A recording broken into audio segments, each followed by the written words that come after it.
নমস্কার প্রিয় দর্শক বন্ধুরা, আমি আপনাদের অ্যাডভাইসার ফ্রেন্ড অঙ্কন জ্যোতিষশাস্ত্রের এক নতুন পর্বে আপনাদেরকে জানাই স্বাগতম।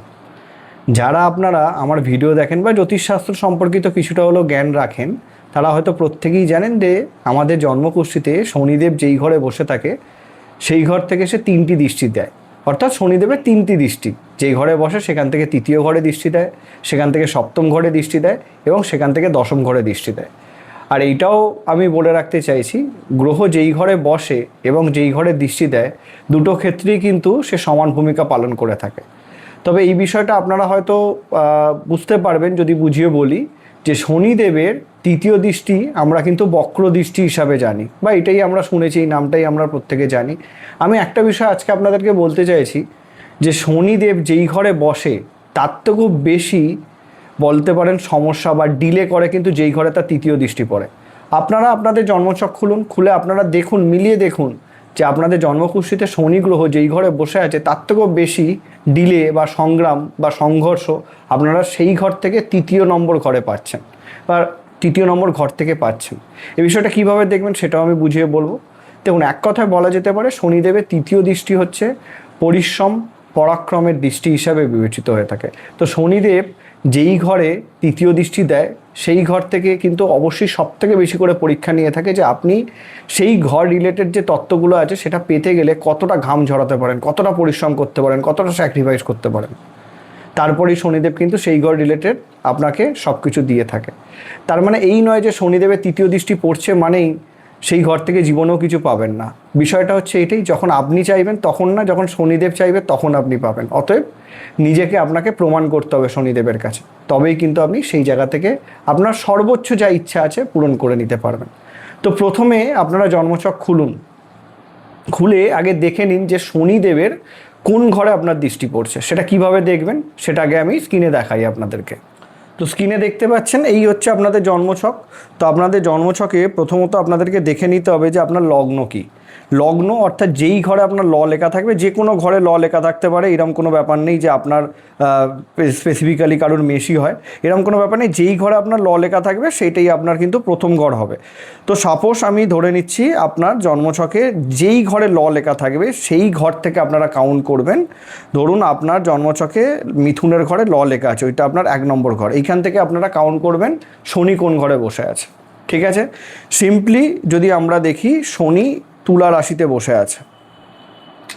ঠিক আছে, এইখান থেকে কাউন্ট করে আপনারা কি পেলেন? শনি আপনার জন্মছকে 1 নম্বর, 2 নম্বর, 3 নম্বর, 4 নম্বর, 5 নম্বর ঘরে শনিদেব বসে আছে।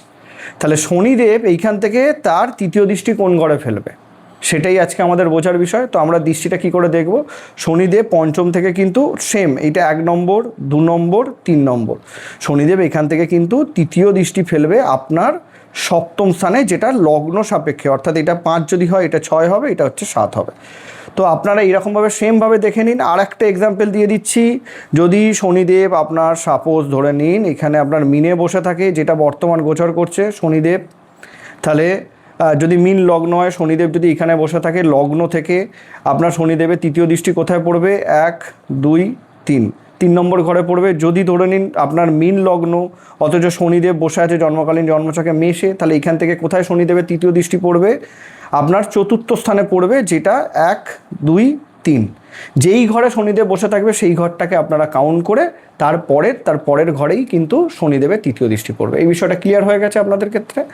এবার আমরা কিন্তু খুব সহজভাবে বোঝার চেষ্টা করব যে শনিদেবের তৃতীয় দৃষ্টি কোন ঘরে পড়লে কি আমরা কোন দিক থেকে আমাদের ডিলে হতে পারে, কোন দিক থেকে আমাদেরকে বলতে পারেন বুঝে শুনে চলা যেতে পারে। পরিষ্কার? তো প্রথমে বুঝুন, শনিদেবের যদি আপনার লগ্নে দৃষ্টি পড়ে তাহলে শনিদেবকে কোন ঘরে থাকতে হবে? একাদশ ঘরে থাকতে হবে। তো একাদশ থেকে তৃতীয় ঘর অর্থাৎ আপনার লগ্ন। যদি আপনার লগ্নে শনিদেবের তৃতীয় দৃষ্টি পড়ে, একাদশ ঘর তো আমাদের ডিজায়ারের ঘর। তো আপনার ক্ষেত্রে আপনি দেখবেন যে আপনার লগ্নে যখনই শনিদেবের তৃতীয় বা বক্র দৃষ্টি পড়বে, সেক্ষেত্রে নিজের শরীর, নিজের আত্মবিশ্বাস, নিজের সত্তা, নিজের চিন্তাভাবনা, নিজের পরিশ্রম, নিজের ব্যক্তিত্ব সব কিছুর ওপর কিন্তু শনিদেব প্রভাব ফেলবে। এই প্রত্যেকটা বিষয়ের প্রতি কিন্তু শনিদেব বাধা দেবে। যখনই আপনার লগ্নে শনিদেবের দৃষ্টি পড়বে, দেখবেন এই সকল মানুষের মধ্যে একটা গাম্ভীর্য ভাব সব থেকে বেশি করে থাকে। তাদের মধ্যে কিন্তু একটা চিন্তাশীলতা থাকে, ওভার থিঙ্কিংয়ের সমস্যা থাকে। জীবনের শুরুতে কিন্তু তাদেরকে ভীষণ পরিশ্রম করতে হয়। মানে এক কথায় বলা যেতে পারে শনিদেবের তৃতীয় দৃষ্টি আপনার মাথার ওপর, অর্থাৎ আপনার একদম মেন যেটা জন্মছকের সব থেকে স্ট্রংগেস্ট স্থান, সেই স্থানে পড়ছে। অতএব প্রত্যেকটা ক্ষেত্রে ডিলে হবে, একদম সময় মতো সব জায়গায় পৌঁছাতে পারবেন না আপনি। আপনি নিজে দেখবেন একাদশে শনির দৃষ্টি, আপনি হয়তো জীবনে যা কিছু চাইছেন সব কিছু পেয়ে যাচ্ছেন, ডিলের মধ্যে দিয়ে পাচ্ছেন, কিন্তু আপনি নিজের ডিসিশনের ক্ষেত্রে, নিজের সিদ্ধান্তের ক্ষেত্রে বা নিজের সময়ের ক্ষেত্রে সব জায়গাতে আপনি বাধাগ্রস্ত হচ্ছেন। তবে এটাকে সম্পূর্ণরূপে নেগেটিভ নেবেন না, ওভার থিঙ্কিং থাকবে। সময়ের সাথে সাথে কিন্তু নিজেকে প্রমাণ যখনই করতে পারবেন তখন দেখবেন আপনার লগ্নে দৃষ্টির সমস্যা কেটে গেছে। পরিষ্কার। এরপরে যদি আপনার শনিদেব দ্বাদশ স্থানে থাকে, দ্বাদশ স্থান থেকে তৃতীয় দৃষ্টি কোথায় দেবে? আপনার দ্বিতীয় স্থানে দেবে। দ্বিতীয় ঘর কিসের ঘর হয়? আমাদের অর্থ সঞ্চয়, পরিবার, আমাদের বাকপটুতা বা বাকশক্তির ঘর হয়। তো সেই জায়গা থেকে যদি আমরা দেখি শনিদেব যখনই দ্বাদশে থাকবে তখন সেই জাতক বা জাতিকা কিন্তু কিছুটা কিপটে হয়। কেন? তারা খরচপাতি করতে চায় না। কেন? শনিদেব যেই ঘরে বসে থাকবে সেই ঘরের ফলাফলে ডিলে করবে, আবার শনিদেব যে তৃতীয় দৃষ্টি যেই ঘরে দেবে সেই ঘরের ফলাফলেও ডিলে করবে। তাহলে বিষয়টা কি দাঁড়ালো? তো দ্বাদশে যখন অবস্থান করছে তার ব্যয় হচ্ছে না, তার আয় হচ্ছে না বলাটা ভুল, তার ততটা সেভিংস হচ্ছে না দ্বিতীয় ঘরে যখন দৃষ্টি দেবে। তাহলে সেই জায়গা থেকে কি আসবে? টাকা জমাতে তাদের প্রবলেম হবে, সেভিংস করতে তাদের প্রবলেম হবে। এবার এই ক্ষেত্রে আমি দেখেছি এই সকল মানুষের কিন্তু অর্থ উপার্জন করবার খিদেটা কিছু অংশে কমে যায়। তারা কিন্তু ভাবে যে যেটা আছে সেটা নিয়ে চালিয়ে ফেলবো, জীবনে উন্নতি বা গ্রোথের জায়গাটা অতটা ভালো করে এরা দেখতে চায় না। এরম ধরনের একটা কিন্তু কানেকশন চলে আসে। নিজের ফ্যামিলি, তাদের পরিবার পরিজনদের সাথে মতবিরোধ হয়ে যায় কথাবার্তার মাধ্যমে। স্পষ্ট কথা বলতে পছন্দ করে, তৃতীয় দৃষ্টি পড়ছে মানে তার মধ্যে তাদের সাথে একটা সমস্যার জায়গা। স্পষ্টভাষী যারাই হবে তাদের সাথে মানুষের সমস্যা হয়, এই বিষয়টা উঠে আসছে, মত পার্থক্য চলে আসবে। এবং এইটাও দেখা গেছে যে অনেক সময় ধরুন সম্পত্তি নিয়ে একটা সমস্যার জায়গা চলে আসে, যেহেতু দ্বিতীয় স্থানে দৃষ্টি পড়ছে। এই বিষয়গুলো আপনারা মিলিয়ে দেখুন, আপনার জন্মছক খুলে দেখুন লগ্ন সাপেক্ষে কোন ঘরে শনি বসে আছে এবং তার তৃতীয় দৃষ্টি কোন ঘরে পড়ছে। পরিষ্কার। যদি আপনার জন্মছকে শনি লগ্নেই বসে থাকে তখন তার তৃতীয় দৃষ্টি পড়বে তৃতীয় স্থানে। তৃতীয় স্থান কিসের ঘর হয়? সাহস, পরাক্রম, আমাদের উদ্যম, আমাদের উদ্যোগ, তার সাথে ছোট ভাই বোন এবং কমিউনিকেশনের ঘর হয়, যোগাযোগ ব্যবস্থার ঘর হয়, ছোটোখাটো ঘোরাঘুরির ঘর হয়। তো সেই ঘরে যখনই শনিদেবের দৃষ্টি পড়বে এবং অনেকাংশে প্রতিবেশীদেরও ঘর হয়, তো আপনার কমিউনিকেশনে বাঁধার জায়গা নিয়ে আসবেই। আপনি নিজেকে একটু গুটিয়ে রাখতে পছন্দ করবেন, নিজেকে একটু সরিয়ে রাখতে পছন্দ করবেন। মানুষের সাথে পজিটিভ যোগাযোগ হলেও সেটাকে দরকারে কাজে লাগাতে পারবে না। মানুষ আপনাকে দরকারে কাজে লাগিয়ে চলে যাবে, বেকার খাটুনি ভীষণ খাটাবে আপনাকে। অন্যের হয়ে খাটলেন, পরিশ্রম করলেন, কিন্তু আপনার হয়ে কেউ পরিশ্রম করলো, খাটলো, সেরকম মানুষ খুব কম পেল। এরম ধরনের একটা বিষয় চলে আসে। নিজের ছোটো ভাই বোনেদের জন্য সর্বদা করে যাবেন, তাদের থেকে সেই লেভেলের রেসপেক্ট পাবেন না, এটা একটা বিষয়। প্রতিবেশী, তাদের কাছে আপনি সর্বদাই ডাউনগ্রেডেড, তাদের থেকে যেই রেসপেক্ট আপনি আশা করেন সেই রেসপেক্টটা পাবেন না, ভুল বোঝাবুঝির জায়গা তৈরি হবে। ঘুরলেন ফিরলেন, দেখবেন আপনি রাস্তায় বেরিয়েছেন, বাইক নিয়ে বেরিয়েছেন, গাড়ি নিয়ে বেরিয়েছেন, যত জ্যাম আপনারই জ্যাম। আপনার যদি লগ্নে শনি থাকে, তৃতীয় দৃষ্টি তৃতীয় স্থানে পড়ছে, আমার বক্তব্য হচ্ছে এইটাই যে শনিদেবকে আমরা সর্বদাই ভাবি যে এই ঘরে বসে আছে সেই ঘরটা ভীষণ নেগেটিভ ফলাফল দিচ্ছে, কিন্তু এটা নয়। এর থেকেও বেশি তার তৃতীয় দৃষ্টি যেই ঘরে পড়ে সেই ঘর রিলেটেড পরীক্ষা কিন্তু উনি সব থেকে বেশি করে নিয়ে থাকেন। এই বিষয়গুলো আপনারা মিলিয়ে দেখবেন। যদি শনিদেব আপনার দ্বিতীয় স্থানে থাকে, দ্বিতীয় স্থান থেকে কোথায় দৃষ্টি পড়বে? চতুর্থ স্থানে। চতুর্থ ঘর কিসের ঘর হয়? গাড়ি, বাড়ি, মাতৃসুখ, নিজের গৃহসুখ, নিজের মানসিক শান্তির ঘর হয়। তো সেই ঘরে যখনই শনিদেব তৃতীয় দৃষ্টি দেবে, বুঝতে পারছেন, বাড়ি, গাড়ি, সম্পত্তি আসতে দেরি হবে, দেরি করাবে, ডিলে করাবে। শনিদেব দ্বিতীয় বসে আছে, সম্পত্তি দেবে, কিন্তু সেই লাক্সারিয়াস সম্পত্তি বা সেটাকে ভোগ করবার সময় আপনি পাবেন না। খাটবেন, খাটার জন্য বাইরে থাকতে হচ্ছে। মায়ের জন্য যতই করুন না কেন, মায়ের সাথে একটা মানসিক দূরত্ব তৈরি হবে, মায়ের সাথে ভুল বোঝাবুঝি তৈরি হবে। বক্তব্য হচ্ছে যেই ঘরেই শনিদেবের তৃতীয় দৃষ্টি পড়বে সেই ঘর রিলেটেড শুভত্ব পেতে আপনাকে ভীষণ এফর্ট দিতে হবে। মাকে যতই ভালোবাসুন না কেন সেই লেভেলের সম্পর্ক হচ্ছে না। গাড়ি বাড়ি যতই থাকুক না কেন সেটা ভোগ করবার সময় আপনার হচ্ছে না, বা খুব কষ্টসৃষ্ট করে আপনাকে গাড়ি বা বাড়ি করতে হচ্ছে। এরকম ধরনের একটা কানেকশন কিন্তু তৈরি করে থাকে। এরপরে যদি আমরা দেখি শনিদেব যদি আপনার তৃতীয় স্থানে থাকে এবং তার তৃতীয় দৃষ্টি কোথায় পড়বে? পঞ্চম স্থানে পড়বে। পঞ্চম ঘর কিসের ঘর হয়? আমাদের বিদ্যা, আমাদের বুদ্ধি, আমাদের এডুকেশন, আমাদের সন্তান সুখ, আমাদের প্রেম সম্পর্ক। তাহলে পরিষ্কার করে বুঝতে পারছেন শনিদেবের যেই দৃষ্টি পড়বে পড়াশোনার ক্ষেত্রে, আপনার এডুকেশনের ক্ষেত্রে মনোযোগের অভাব দেখা যাবে, বারংবার ব্রেক হবে, মনে হবে যতই অ্যাকচুয়াল ব্রেক হবে কথাটা ঠিক আসছে না। আপনি যতটা এফর্ট দিচ্ছেন আপনার এডুকেশনে সেই লেভেলের এডুকেশন থেকে ফলাফল পাচ্ছেন না, যেই হিসাবে রেজাল্ট আপনার আসা উচিত সেই লেভেলের রেজাল্ট আপনি পাচ্ছেন না। আপনি প্রেম সম্পর্কে যুক্ত হয়েছেন, যতটা এফর্ট আপনি সেই মানুষটাকে ভালোবাসার ক্ষেত্রে দিচ্ছেন সেই লেভেলের প্রতিদান বা তার থেকে ভালোবাসা পাচ্ছেন না। একটা সম্পর্কে মনে হচ্ছে আপনি সেই সম্পর্কটাকে টিকিয়ে নিয়ে যাচ্ছেন, এরম ধরনের একটা কানেকশন তৈরি হয়। সন্তান সুখের ক্ষেত্রেও যদি বিষয়টাকে আমরা বিবেচনা করি, সন্তানের ওপর যতটা এফোর্ট দেবেন সন্তান সেইভাবে গ্রোথ পাবে না লাইফে। এবার বাকিটা দেখুন সন্তানেরও জন্মছকের ওপর ডিপেন্ড করবে। এইরকম ধরনের ডিলে কিন্তু আসতে পারে বা আসে, আপনারা নিজেরা মিলিয়ে দেখতে পারেন।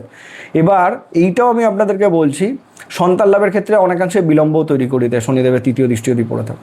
এই বিষয়টা আপনারা লক্ষ্য করে দেখবেন। তার পরবর্তী যদি শনিদেব আপনার চতুর্থ স্থানে থাকে এবং তার তৃতীয় দৃষ্টি ষষ্ঠ স্থানে পড়ে, তাহলে ষষ্ঠ স্থান আমাদের রোগ ঋণ রিপু অর্থাৎ রোগ ঋণ শত্রুর ঘর হয়। তো সেই ঘরে যখনই শনিদেব আসবে, এক তো ঋণ যখন আপনি নেবেন সেই ঋণকে শোধ করতে গেলে আপনার মাথা খারাপ হয়ে যাবে, ঋণ পেতেও আপনার প্রবলেম হবে। ঋণ দিনের পর দিন চেষ্টা করছেন, আপনার সব কিছু ঠিকঠাক আছে, তবুও আপনার কোনো না কোনো কারণে ঋণের জায়গা থেকে কেটে যাচ্ছে। কর্মক্ষেত্র ষষ্ঠ ঘর চ্যালেঞ্জের ঘর হয়, চাকরির ঘর হয়। চাকরির জায়গাতে আপনাকে অধিক খাটতে হবে, সবার কাজ আপনাকে দিয়ে করিয়ে বেরিয়ে যাচ্ছে, এরকম ধরনের একটা কানেকশন তৈরি হয়। এবার নিজেদের আত্মীয় স্বজনের মধ্যে গুপ্ত শত্রু যে আপনার কর্মের জায়গাতে বাঁধার কারণ হয়ে দাঁড়াচ্ছে। ষষ্ঠ স্থানে শনি তৃতীয় দৃষ্টি আমি দেখেছি, তারা এরকম অফিসে কাজ করে, তার সাথে দেখবেন তাদের কেউ আত্মীয় স্বজন কেউ না কেউ কাজ করছে, তার সাথেই কিন্তু তার মধ্যে একটা অন্তর্দ্বন্দ্ব চলে, এইরকম ধরনের একটা সমস্যা কিন্তু চলে আসতে পারে। দীর্ঘমেয়াদী শত্রুতা তৈরি করতে পারে শনিদেবের এই তৃতীয় দৃষ্টি। তো এই ক্ষেত্রে আপনাদেরকে অবশ্যই বলবো যে শনিদেবের তৃতীয় দৃষ্টি ষষ্ঠে পড়ছে মানে আপনাকে দীর্ঘকালীন কোনো রোগ দিতে পারে, সেই রোগের মাধ্যমে আপনাকে মানে লাইফে সংঘর্ষ বাড়িয়ে দিতে পারে। এরকম ধরনের বিষয়গুলো যদি আসে সেটার পজিটিভলি ট্রিটমেন্টে থাকবেন অবশ্যই। যদি শনিদেব সপ্তম ঘরে থাকে, সপ্তম ঘরে শনিদেব তো কারক হয়ে যায়, ষষ্ঠ স্থানেও শনিদেব কারক হয়ে যায়, উপচয় ঘর হয়, তো সপ্তমেও শনি কারক হয়। কেন আমি বলছি জানেন কেন? কালপুরুষের কুষ্টির সপ্তম অর্থাৎ তুলাতে শনি উচ্চস্থ হয়, তা শনি সপ্তমে বসে জীবনে তার মানে তার বিবাহিত জীবন কি খুব নেগেটিভ করে দেয়? সেটা কিন্তু নয়। সপ্তমের বিষয়টাতে আমি আসবো। এখন পঞ্চমে যদি শনিদেব বসে তার তৃতীয় দৃষ্টি কোথায় পড়ছে? সপ্তমে পড়ছে। তো সপ্তম আমাদের বিবাহ, আমাদের দাম্পত্য, আমাদের পার্টনারশিপের ঘর হয়। তো শনিদেবের দৃষ্টি মানে বিবাহিত জীবনে আপনার বিবাহের সম্পর্কটাকে টিকিয়ে রাখতে গেলে এক্সট্রা এফর্ট দিতে হবে। কোনো বিজনেস করছেন, সেই বিজনেসের ক্ষেত্রে আপনাকে এক্সট্রা এফর্ট দিতে হবে। আপনাকে আপনার পার্টনারশিপ বিজনেস করছেন, সেই বিজনেসের ক্ষেত্রে এক্সট্রা এফর্ট দিতে হবে। আপনার সামনে যে মানুষটা দাঁড়িয়ে আছে তাকে পজিটিভ বোঝাতে গেলে আপনাকে এক্সট্রা এফর্ট দিতে হবে। আপনি যতই বোঝান না কেন সে বুঝছে না, অথচ খুব সুন্দর করে বোঝাচ্ছেন তবু তা নেওয়ার ক্ষমতা নেই, এরকম ধরনের সমস্যা চলে আসতে পারে। এই বিষয়গুলো আপনারা দেখবেন। এরপরে যদি শনিদেব আপনার ষষ্ঠ স্থানে থাকে, তার দৃষ্টি কোথায় পড়বে? তৃতীয় দৃষ্টি পড়বে অষ্টম স্থানে। অষ্টম স্থান কিসের ঘর হয়? আমাদের আয়ু, আমাদের গুপ্তবিদ্যা, যা কিছু আমাদের জীবনে গুপ্ত। এবার তার সাথে সাথে কিন্তু হঠাৎ দুর্ঘটনারও ঘর হয়, সাডেন পরিবর্তনেরও ঘর হয়।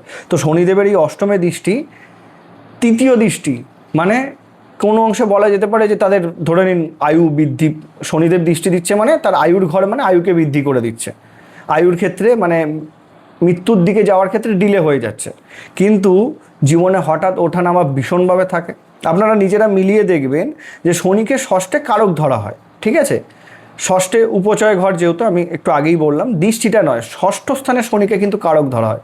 কিন্তু শনিদেবের যে তৃতীয় দৃষ্টি অষ্টমে পড়ছে, জীবনে সংঘর্ষ নিয়ে আসে, চ্যালেঞ্জ নিতে হয় তাদেরকে জীবনে বারংবার, হঠাৎ পরিবর্তন আসে।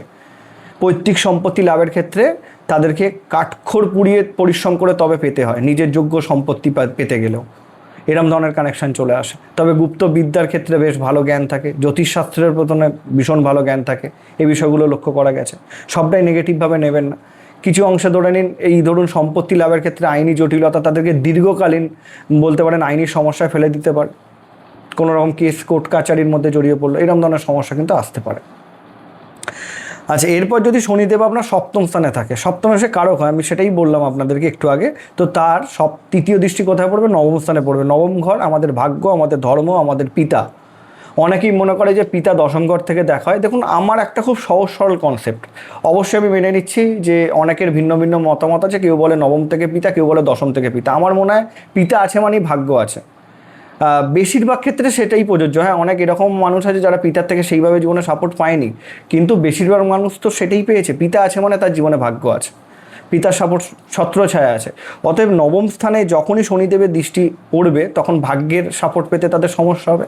এবার ধরুন তার বিবাহ হলো, পরিষ্কার, তো বিবাহের পরে শনিদেবের এই দৃষ্টিটা আরও বেশি করে অ্যাক্টিভেট হবে, যেহেতু শনিদেব সপ্তম ঘরে বসে আছে। তো তারপরে দেখা যাবে যে তাদের বিবাহের পরে সংঘর্ষটা আরও বেড়ে গেছে। আর ন্যাচারালি দেখুন, আমরা নর্মালি এটাই জানি যে আমাদের 28, 29, 30, 31, 32 এর মধ্যে একটা বিয়ে হয়ে যায় ছেলেদের ক্ষেত্রে।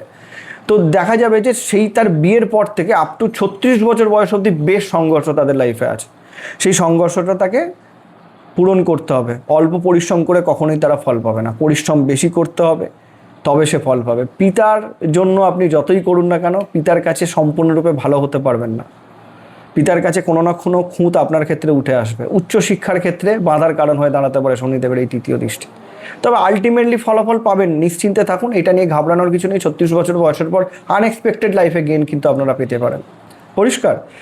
এরপরে যদি আমরা দেখি, শনিদেব আপনার অষ্টম স্থানে বসে আছে। আমি এটা অনেককে বলতে শুনেছি যে শনিদেব যখন কারুর অষ্টম স্থানে থাকে তখন সেটা হচ্ছে শনিদেবের সবথেকে নেগেটিভ অবস্থান। কিন্তু আপনারা জানেন কি যে শনিদেব অষ্টম স্থানে, মানে অষ্টমের থেকে তৃতীয় দৃষ্টি দশমে দেবে। তো অষ্টমে যদি থাকে তার সবথেকে পজিটিভ স্থান হিসাবে বিবেচনা করা হয়, কেন অষ্টম ঘর হচ্ছে আয়ুর ঘর, যেটা একটু আগে বললাম, তো আয়ু বৃদ্ধি করাবে। এবার সমস্যাটা কোথায়? তাহলে জ্যোতিষবিদরা তাহলে এইটাকে সমস্যার কারণ কেন ধরলো? তার কারণ হচ্ছে আমাদের দশম ঘরে যেহেতু দৃষ্টি পড়ছে, আমাদের কর্মজীবন, আমাদের সম্মান, আমাদের প্রফেশন, আমরা যা কিছু কর্ম করব দশম ঘর থেকে দেখা হবে। তো শনিদেবের তৃতীয় দৃষ্টি দশমে পড়ছে মানে কি বুঝলেন আপনারা? আপনার কর্মের জায়গা নিয়ে সারা জীবন ওঠানামা থাকবে। যতক্ষণ না আপনি মানে যোগ্য হতে পারছেন ততদিন আপনার কর্মের জায়গায় স্টেবিলিটি আসবে না, সংঘর্ষ আপনার থাকবেই। অ্যাট এ টাইম বলা হয় যে 35 বছর বয়স অবধি পুরুষের ক্ষেত্রে আর নারীদের ক্ষেত্রে 30 বছর বয়স অবধি কিন্তু যাদের অষ্টমে শনি আছে, তৃতীয় দৃষ্টি দশমে পড়ছে, তাদের ক্ষেত্রে সংঘর্ষ থাকে। কিন্তু সংঘর্ষ করার পর 100% ফলাফলও তারা লাভ করে থাকে। এই বিষয়টা কিন্তু উঠে আসে। তাদের জীবনের সবথেকে বড় শিক্ষা হচ্ছে ধৈর্য, যাদের অষ্টমে শনি আছে। এই রকম কখনো ভাববেন না যে শনি অষ্টমে আছে মানে তার সব কিছু শেষ হয়ে যাবে। শনি অষ্টমে আছে, তৃতীয় দৃষ্টি দশমে দিচ্ছে, আধ্যাত্মিক কর্মের দিকে যান, অবশ্যই সাফল্য। জ্যোতিষবিদ্যার দিকে যান, অবশ্যই সাফল্য। এবং ধৈর্য ধরে কর্ম করুন, বারবার কর্ম পরিবর্তন করবেন না। অষ্টম তৃতীয় কানেকশন দশমে দিচ্ছে মানে তারা বারবার কর্ম পরিবর্তন করে। আজ এটা করলো, কালো এটা করলো, পরশু এটা করলো, ভালো লাগছে না কোনো কিছুটা। তো এই বিষয়টা না, আপনি একটাই ধরুন এবং সেটার সাথেই টিকে থাকুন, দেখবেন শেষমেশ সাফল্য আপনার কাছে আসবেই আসবে। কারণ আপনি যখন চাইবেন তখন নয়, শনিদেব যখন চাইবেন তখন অবশ্যই আসবে। আচ্ছা, এরপরে যদি শনিদেব আপনার নবম স্থানে থাকে তাহলে সেক্ষেত্রে তার তৃতীয় দৃষ্টি একাদশ স্থানে পড়বে। একাদশ ঘর আমাদের আয় উন্নতির ঘর, আমাদের বড় ভাই বোনেদের ঘর, আমাদের বন্ধুত্বেরও ঘর। চতুর্থ এবং একাদশ দুটো ঘর থেকেই দেখা হয়। তো সেক্ষেত্রে যদি আমরা দেখি, টাকা উপার্জনের ক্ষেত্রে শনিদেবের এই দৃষ্টি আপনাকে সাপোর্ট দেবে না। আপনি খাটবেন, কর্ম করবেন, 10 টাকার খাটলেন, খেটে দেখা গেল আপনি 5 টাকা পেলেন। এরম ধরনের একটা সমস্যার জায়গা কিন্তু শনিদেবের তৃতীয় দৃষ্টি দিতে পারে। এইটা আপনাদেরকে মাথায় রাখতে হবে। সহজে আপনার শখ পূরণ হবে না, সহজে আপনার ইচ্ছা পূরণ হবে না। যেইটা আপনি যেরকমভাবে চাইবেন সেই টাইমে আপনি সেটা পাবেন না। পাবেন অবশ্যই, সেই টাইমে আপনারা পাবেন না। বড় যারা থাকবে, দাদা বা দিদি, তাদের সাথে দেখবেন সমস্যার জায়গা। বন্ধু বান্ধবের সাথে যতটা আপনি এফর্ট দিচ্ছেন একটা সম্পর্ক, মানে বন্ধু সার্কেলে, সেই ধরনের এফেক্ট অনুযায়ী আপনি সবার কাছে সেই মধ্যমণি হতে পারছেন না। এরম ধরনের সমস্যা দিতে পারে শনিদেব, এটা মাথায় রাখবেন। এরপরে যদি আমরা দেখি, শনিদেব যদি আপনার দশম স্থানে থাকে তার তৃতীয় দৃষ্টি কোথায় পড়বে? আপনার দ্বাদশ স্থানে পড়বে। দ্বাদশ স্থান কি? ব্যয়, বিদেশ যাত্রা, আমাদের ঘুমের মানে শয্যা সুখের ঘর হয় দ্বাদশ ঘর। তাহলে এইটা প্রথম ব্যাপার হচ্ছে, যখনই আপনার শনিদেব কিন্তু দশমে থাকবে তার তৃতীয় দৃষ্টি দ্বাদশে পড়বে, ঘুমের ডিস্টার্বেন্স তাদের হবেই। বলা হয় কি যে দশমে শনি মানে তারা সবসময় কর্ম করছে, সেই কারণে তারা ঘুমাতে পারে না, কিন্তু অ্যাকচুয়াল নয়। শনিদেবের তৃতীয় দৃষ্টি দ্বাদশে পড়ছে বলে আপনারা ঘুমিয়ে শান্তি পাবেন না। সবসময় একটা ক্ষোভ কাজ করবে যে কখন কাজটা কমপ্লিট করব, আদৌ কমপ্লিট করতে পারবো কিনা, এরম ধরনের একটা বিষয় কিন্তু উঠে আসে। তাছাড়াও দেখবেন দ্বাদশ ঘর আমাদের কিসের? ব্যয়ের ঘর হয়। যা কিছু আমরা ব্যয় করব, তো সুখের খাতে ব্যয় করতে পারবেন না। সুখের খাতে তারা খুব সহজে ব্যয় করতে পারে না, লাক্সারিয়াস লাইফ তারা কাটাতে পারে না। ম্যাক্সিমাম ক্ষেত্রে দেখা গেছে দশমে যাদের শনি, তারা লাক্সারিয়াস লাইফ কাটায় না। তারা সারা জীবন ধরুন ওর সাথে থেকে স্যাক্রিফাইস, কম্প্রোমাইজ করে জীবন কাটিয়ে ফেললো, অর্থ উপার্জন করেছে, কিন্তু সুখ পায় না জীবনে সেইভাবে। কেননা দশম থেকে সপ্তম দৃষ্টি তার চতুর্থ স্থানেও পড়ে। তো সেইটা নিয়ে আলোচনা হচ্ছে না, তৃতীয় দৃষ্টিটা নিয়ে আলোচনা হচ্ছে। কেন? তার কারণ দ্বাদশে যেহেতু দৃষ্টি পড়ছে, তার এই দিক থেকে সবথেকে বড় সমস্যার কারণ হয়ে দাঁড়ায় তারা তাদের সুখে ব্যয় করতে পারে না, অসুখে তাদের বেশি ব্যয় হয়ে যায়। তো এবং ঘুমের ক্ষেত্রে সবথেকে বেশি ডিস্টার্বেন্স দেয়, এবং বিদেশে গেলে বিদেশ থেকে আসতে পারে না, আর বিদেশ থেকে চলে আসলে বিদেশে আবার যোগ তৈরি হলে যেতে পারে না, এরকম ধরনের একটা বাধা তৈরি হয়। তো এইটা হচ্ছে বিষয়। তো দেখুন, আপনার জন্মছক খুলে দেখে নিন যে শনি যেই ঘরে বসে আছে সেই ঘরের থেকেও, সেই ঘরের সম্পর্ক আপনি জানেন, আমার ভিডিওটা দেখলেই বুঝতে পারবেন যে যেই ঘরে বসেছে তার থেকেও শনিদেবের তৃতীয় দৃষ্টি যেই ঘরে পড়ছে সেই ঘর রিলেটেড নেগেটিভিটি কিন্তু বেশি করে আসে। তবে আমি বারংবার বলছি, আপনারা ভয় পাবেন না। বারবার এটা মাথার মধ্যে ঢুকিয়ে রাখুন, শনিদেবের তৃতীয় দৃষ্টি পড়ছে মানেই আমার কোনো উদ্দেশ্য নেই আপনাদেরকে ভয় দেখানোর, পিছিয়ে দেবার। একটা বিষয় মাথায় রাখবেন, শনিদেব ধৈর্য ধরতে পারলে আপনারা যেটা যোগ্য দাবিদার সেটা শনিদেব 100% দেবেন।